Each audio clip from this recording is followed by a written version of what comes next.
Welcome to the first episode of the Real Fishwives of Paris. We are going to be breaking down some of the major myths around French food and offering you some pretty awesome little factoids and fun cultural stuff about French gastronomy. Yeah, we're going to give you some annoying party facts that might start fights. That's our vibe. And today we're going to open with baguettes. But before we do that, Emily, why are you qualified to be a fishwife? Why are you qualified to be an opinionated, vulgar lady telling me truth about French food and wine? Well, I mean, I think I was born kind of angry already. Like, love that for you. Look at any baby picture of me. It's like I've already got the vibes of the angry, nearly 40-year-old woman I'm growing into right now.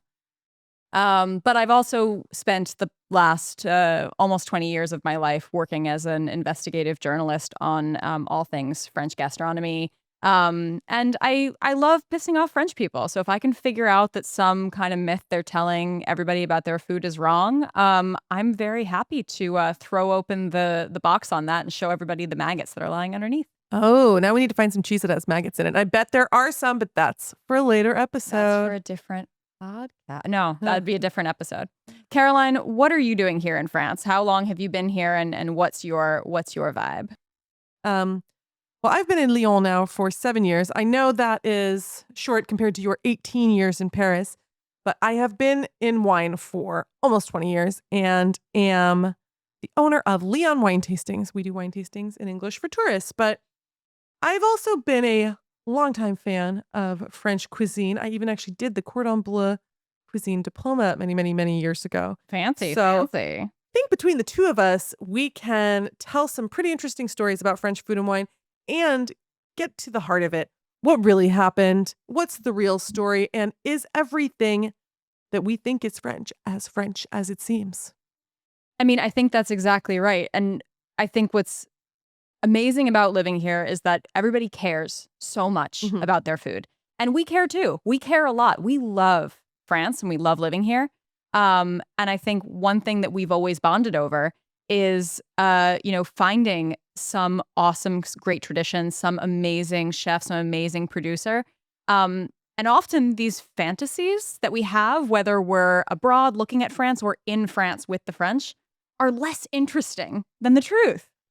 The truth is pretty wacky, especially in the case of this, our first episode about the Frenchest thing of all time, baguettes. Should we get started, Emily? Will you school me on the history of the baguette? The humble, everyday, delicious French staple that is beloved around the world. I mean, the humble baguette, the stereotypically French baguette, the baguette that is as French as the beret and mustaches and bicycles and camembert, is actually a relatively recent invention. This is mind-blowing to me. Because this just seems like it's something that's been here forever. I mean, I think a lot of people would think that. And I think a lot of even French people would think that. But the reality is that the baguette is a 19th century invention that arises in France at the confluence of international influence, immigration, industrialization, and economic changes. And I think that's something that we're going to see over and over again, is that often you have a bunch of different factors that kind of come together, and what's born is something as beautiful and wonderful as the baguette. So with the baguette in particular, we have to look back in time a little bit to something that we still see in French bakeries today, the pain de campagne, the country loaf, right? So if you go into most French bakeries today, they're going to be called boulangerie. And that's a reference to the boule, the big round loaf of bread. Yeah, a boule is, a little bit bigger than a football, I guess, but it's round. And it is a thick, crusty bread with a nice, chewy sourdough interior, good boule, right? And this is a bread that will last for a few days, and you don't have to eat it on the same day. And those are, very common, I think, still. We also, in French, will sometimes call them miche. And tell us, Emily, what is miche? It's a boob. Boob! And that's because they're round. The French, they love that. They love to name things after shapes, which is also the case for the baguette. The baguette is also what we call, well, I guess baguette means stick. And so we named baguettes after sticks, and then chopsticks are also baguettes. Harry Potter's little magic wand is a baguette. Would baguette ever be used to describe you know what? I don't think so, although that really surprises me about the French. They wouldn't have They have gone a lot there. of names for it. They do. Yeah. Yeah. I guess not baguette. I guess not baguette. That's funny. Yeah, so baguette is a word that you will hear a lot. So if someone offers you baguette at a Chinese restaurant, they're asking you if you want chopsticks, not baguette. Exactly. Which does not pair that well with Chinese food, I would think. It doesn't, and yet I have seen French people of a certain generation having their Chinese takeout with bread on the side, because bread is omnipresent in France. But we'll get to that. I mean, this is the thing. So like, we go back in time. Bread is almost the majority of what the average person is eating in a day. Yeah, up until the 19th century, we're really talking about a pound of bread per person per day. A lot of bread. Yeah. But it's understandable. It's not like people gorging themselves on bread for the pleasure of it. It's because they can't afford anything else. It's the staple food in this country. For something as notorious as a baguette, there's got to be a lot of mythology around it. I am pretty sure I heard somewhere that like Napoleon invented the baguette. I mean, that can't be right. We know that Napoleon's name gets attached to a lot of things that he doesn't deserve. So can you please tell me some of the myths surrounding the humble, the perfect baguette? Absolutely. I mean, the Napoleon myth is probably my favorite one. And it's the most far-fetched. So the idea is that Napoleon getting ready to invade Russia, never a good idea. It's never worked. Stop it. Please. And in January. I mean, the male audacity. It is really. It's really dumb. Yeah. So he's getting ready and he's like, oh, I know. I'm going to make it easier for my soldiers to carry their rations. I'm going to get the baker to bake a loaf of bread so slender that they can slip it down the leg of their pants. That is the stupidest thing I've ever heard. How could you march with a baguette in your pants? Nobody wants crumbs in their pants, and I'm pretty sure it would bend. I mean, French people aren't that tall, right? Either. So you're walking with like a cast on your knee. Like, fall out? Like what? I mean, it's the stupidest. Are you happy to see me, or is that? No, wait. Is that a baguette in your pants, or are you happy to see me? I mean, like that. Yeah. Yeah. No. So probably not. Second one is a little more sort of like, okay, I could see that. And it sort of puts the baguette's invention around the time of the founding of the Paris metro. Okay. So we're digging the tunnels for the metro. When is this, by the way? We're talking like late 19th century. So the Paris metro was slated to open for the World's Fair. So we're kind of getting things ready. We're modifying what Paris looks like. I mean, Paris underwent huge renovations through the mid to end of the 19th century. Because the World's Fair was 1855, right? We had multiples, because that's the like big important one for wine from Bordeaux. So yeah. Well, then there's 1889, which is when the Eiffel Tower is built. But we're talking about the World's Fair of 1900. Okay. So what we've done to make this a reality is bring in workers from all over France. And what I'm sure you know as well, before World War I, we're not really talking about one nation with one language. I mean, that is so incredible. And, you know, I know we talk about it a lot with Italy. People, I think, have slightly more awareness of that. But these are places that had these huge regional variations, including language, before the train system. I mean, remember when, you know, most people had to walk to get anywhere. I mean, if we walked to Paris right now, it would take us like 2.5 weeks, right? You know? And so they had different languages in different regions. They're speaking, you know, Occitanie. In L'Occitan, we have Alsatian and I mean, what else? The Breton, yeah. Yeah. And so, I mean, I think we hear about it more in Italy because it's also a political thing there where you have the unification of Italy. France is technically unified. Yeah. But like, you don't care what the king is speaking. Yeah. Like, you're just talking to the people around, and then you're talking to your neighbors and your geese. So you talk to them in Alsatian or whatever. Yeah. So they're all in Paris. They're not really speaking the same language. They're not really getting along with each other. And they start getting into fights in these like dark underground tunnels. Sounds great. Super good idea. Yeah. Just like all this like male energy. Yeah. And so the foreman of the project is like, damn. And goes to the local baker and is like, Baker, you've got to help me. I need you to invent a loaf of bread that my guys can rip rather than slicing so that I can tell them they can't have knives in the tunnels and they'll stop stabbing each other. That's great. I mean, brilliant. Like, it makes sense because you do really need knives for the big loaves of yesteryear, right? You need to get into that baby. But a baguette is obviously much more portable too, but is something that you can rip apart with your bare hands full of metro tunnel dust. Sounds more reasonable. Unfortunately, also not true. The last and even more reasonable story is that there was a law that was passed that made it illegal for bakers to start work before 4 a.m. And so because those big round loaves take forever to bake through, and a baguette can cook in like 15 minutes, suddenly they decided to start making these long, skinny loaves rather than these big round loaves. And so it meant they could get a little more sleep in the morning. So, Emily, is it true that that law was enacted? That law was enacted. It was enacted following the Commune, which is this sort of last major uprising of the 19th century in Paris. And so tail end of the 19th century, same timeline, but also probably not the reason the baguette was invented. Okay, so tell me the true story, please. Okay. True story is a little more complicated, and it involves a lot of things that were happening at the same time. Okay. So perhaps one of the most important things was that Viennese bakers had already started working with a faster acting leavening than the sourdough that was so popular in France. So let me clarify, Viennese bakers being from Austria, from Vienna. Right. Yeah. Not from Australia. Not from Australia, okay. And so that is what we would probably know as, like, you know, the yeast that we bake with today. Like, maybe it wasn't powdered, but when you're baking, you have two yeasts you can work with. One is fresh yeast. It's sort of a crumbly paste. And then there's the powdered yeast. But that didn't exist until this sort of development. Right. And so basically what they realized is that they could use brewer's yeast, and it was a faster acting yeast. Okay. And so the Austrians had figured this out. And what it paved the way for was more flexibility in terms of kind of enriched breads. So breads that might have some sugar or some butter or some eggs in them. Okay. And so that's becoming popular in Vienna. And then this baker moves to Paris. His name is Auguste Zang, and he opens a bakery called Boulangerie Viennoise.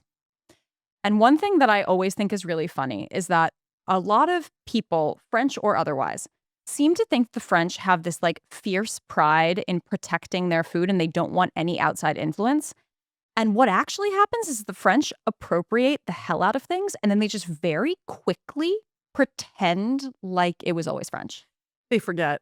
It's convenient forgetting. So this time is really interesting, and it's the Industrial Revolution. We have these new technologies emerging. We have a greater scale of food production emerging, and we also have new ingredients like refined flour. Like, that didn't exist before. Can you tell me a little bit about the technology emerging during this period?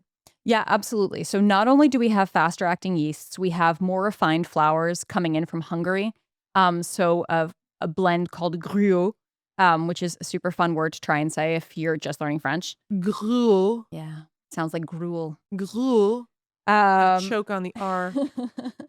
And we also have the Viennese sort of paving the way for steam ovens, which are going to leaven things more quickly. It's crazy. So all of a sudden, we have this confluence of finer, richer, faster to bake breads that the French literally call pain de fantaisie, fantasy breads. Fantasy bread.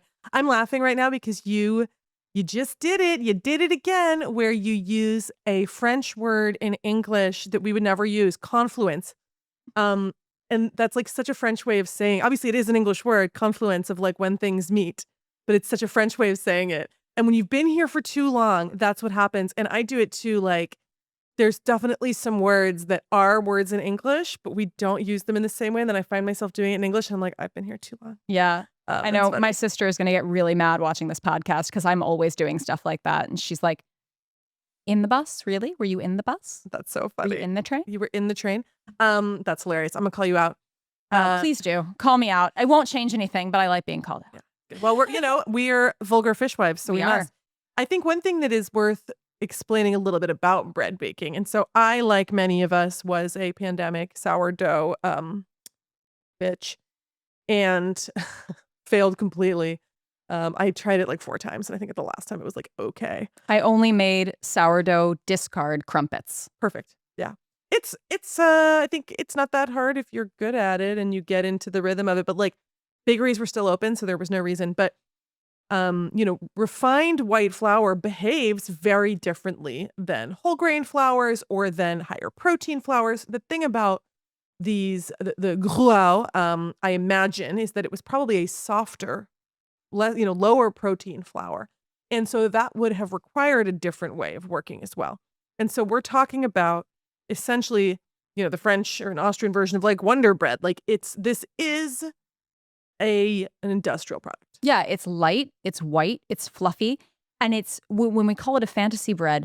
I mean, when you said bakeries in France were still open during the pandemic, I think this is a really interesting point about the way that the French perceive their bread and always have. It's an essential product. Yep. We said essential businesses were allowed to stay open. Bakeries were essential because bread was something that people were eating every day.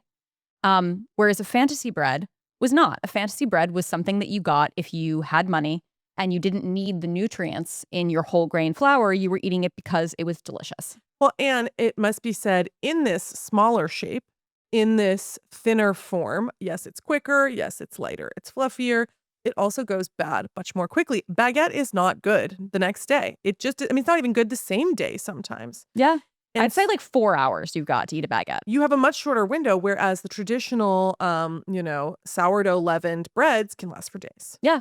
So, when we're talking about the societal status of this bread, this fantasy bread, Mhm. it is something that is a luxury because you can afford to waste you can waste it if it goes bad. Yeah, absolutely.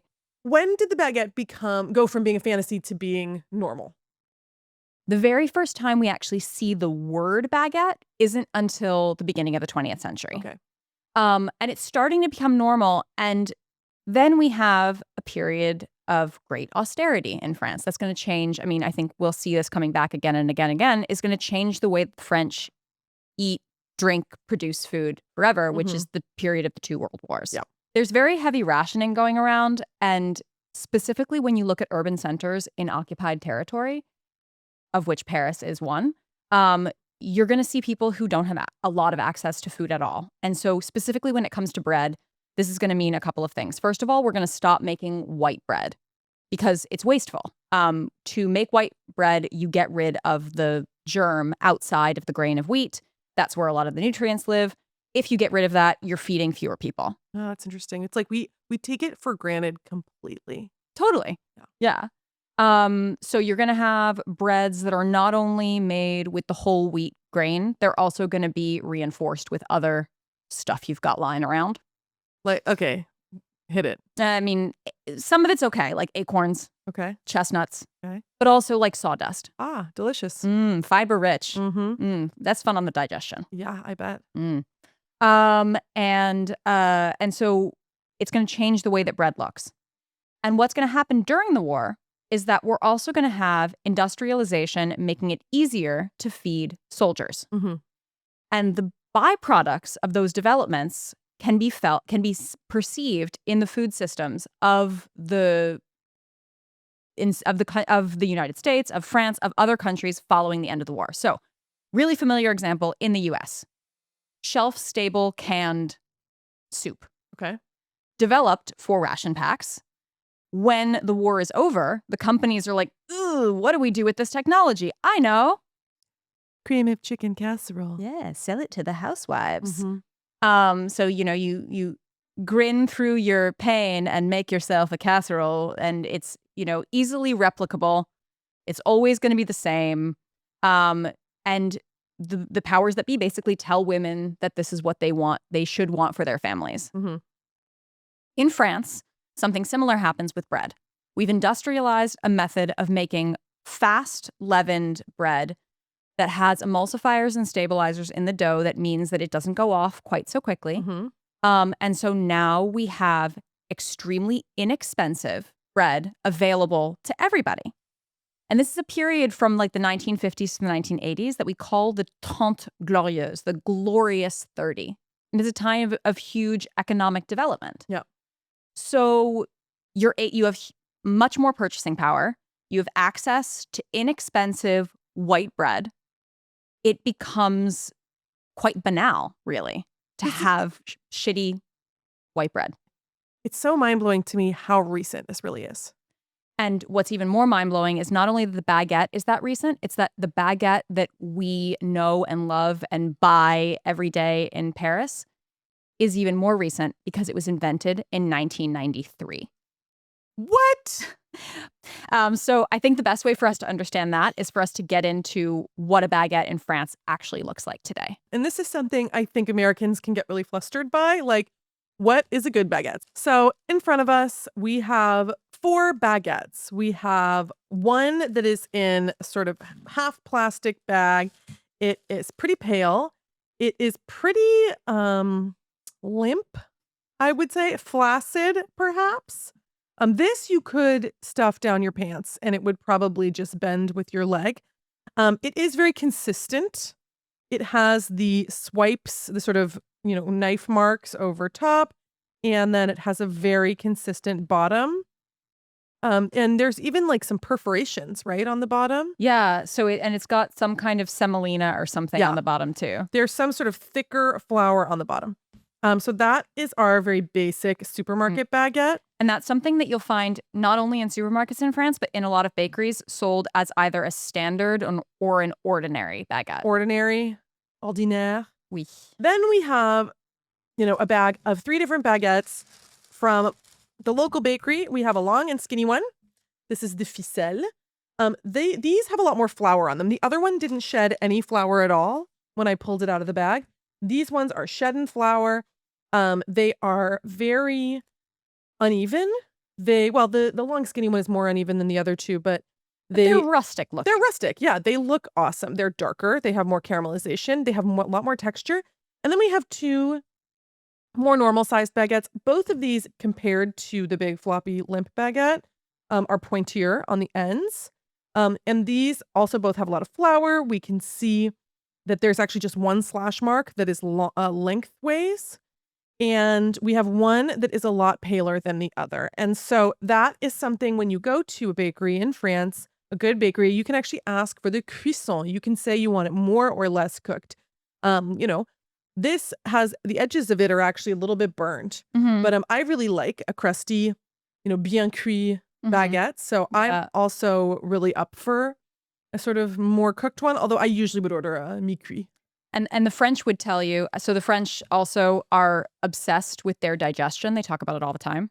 Yeah, they would tell you that a bien cuit baguette, a darker one, is better for the digestion than a less cooked one. Why? Because it's cooked through all the way when it comes out of the oven, whereas an undercooked or a less cooked one, when it comes out of the oven, it's slightly undercooked inside and carries over, which is also why they say you should never eat a hot croissant. And that's one place where I'm very happy to deviate from the norm because I think a hot croissant is delicious. Hot croissant is delicious.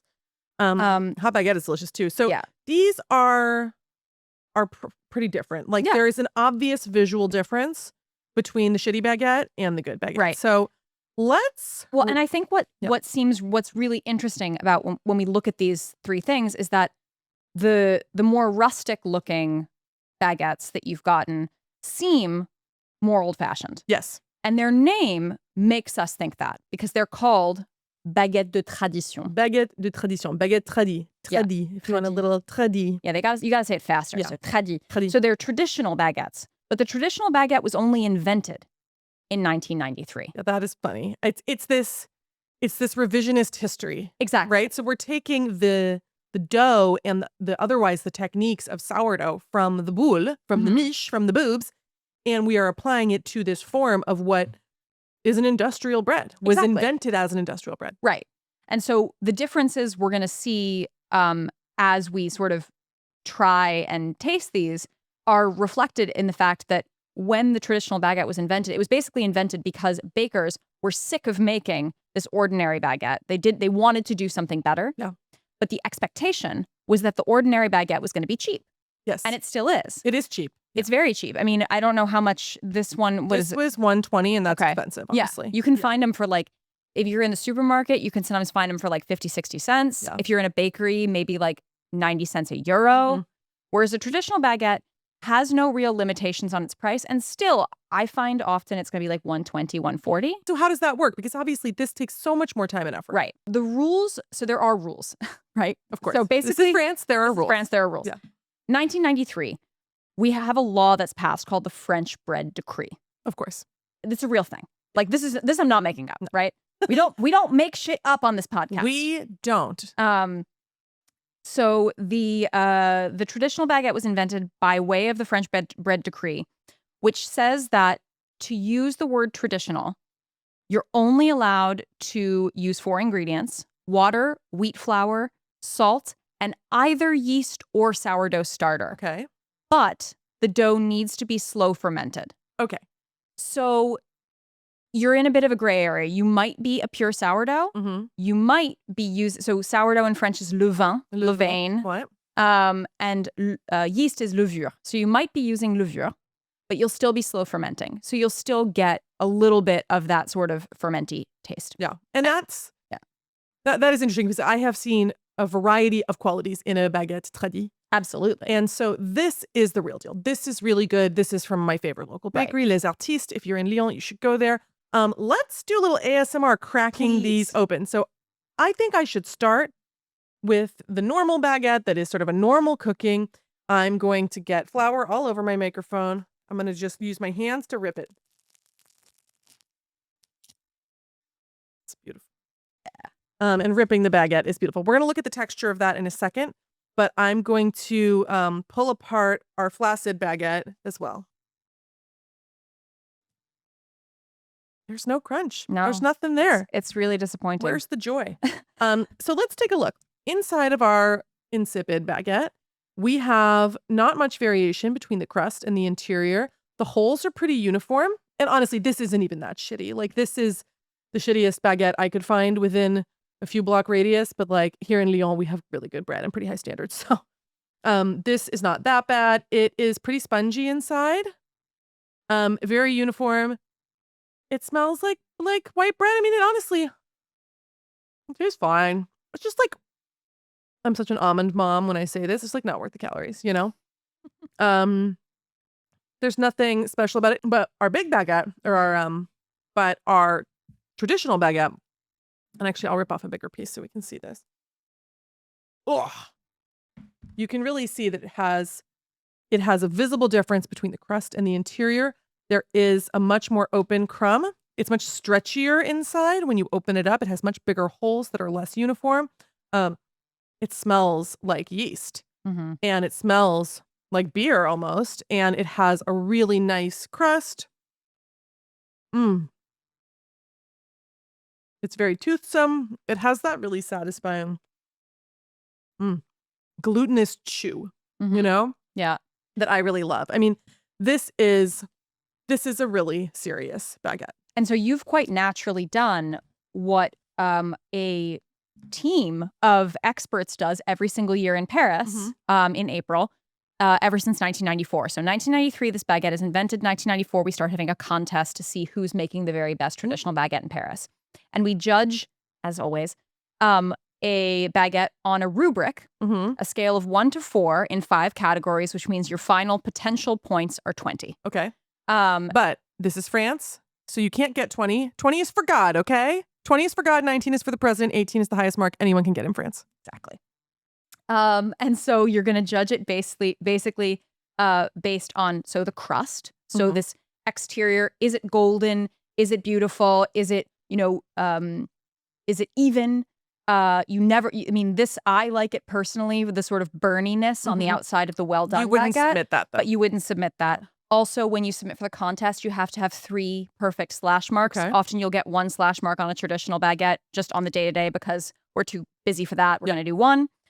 So crust, crumbs, so the interior, does it have that nice alveolization, the holes inside? Alveolization? Yes. Like a honeycomb. Hey Siri, define alveolization?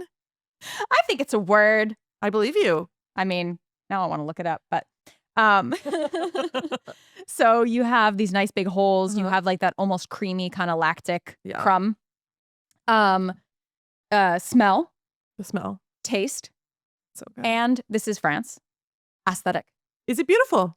It is beautiful. I think so. It is beautiful. So you'll also notice when you're inspecting it and this, I'm going to not turn them upside down because I would get in big trouble with French people. You don't put the bread upside down on the table. Mm-hmm. But if you look on the bottom, you can see on our flaccid baguette, we have a really, really sort of samey texture. Whereas on the bottom of our traditional baguette, you're going to be able to see the fold lines, which you, as someone who jumped on the great sourdough bread baking trend, I can see the fold here. You know that's something you need to do to help it stand I up. never tried to make a baguette. So. And you know what? I never will. What's the point? I can buy a baguette.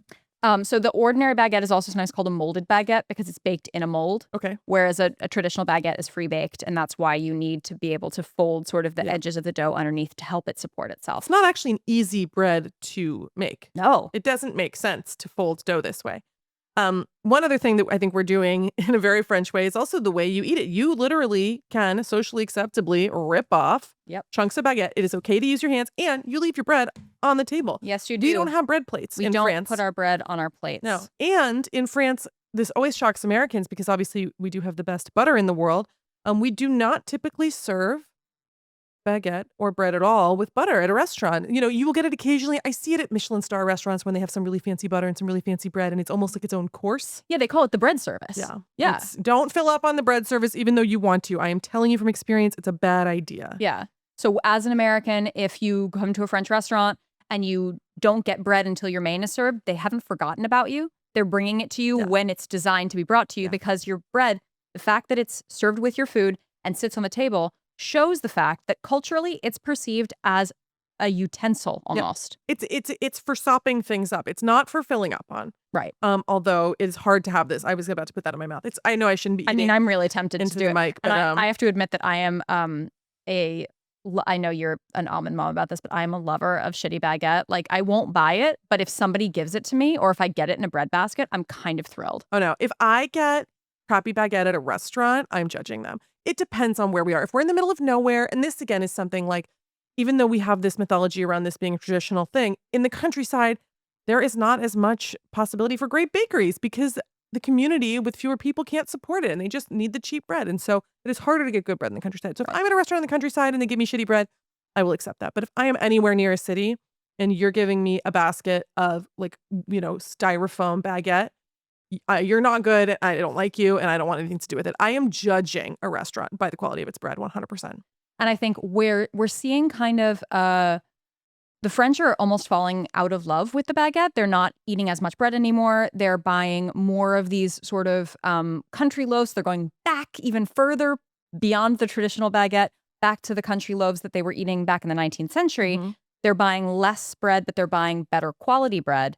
And actually, the biggest consumers of baguette in the world is Algeria. Oh, that's wild. That's interesting. So 48 million baguettes are consumed every day in Algeria. Oh my gosh. And in France, I think when we start to protect French foods as UNESCO Intangible World Heritage, it's a sign that they're kind of falling out of fashion. I interviewed a really amazing French food journalist, Emmanuel Rubin, who made the excellent point that you don't protect something that you're not afraid is endangered. That's interesting. Yeah. And so 2018, the French baguette was protected as UNESCO World Heritage. And I think that's a sign that, maybe it's not endangered, but it's definitely no longer as banal, as omnipresent as it might have been in the past.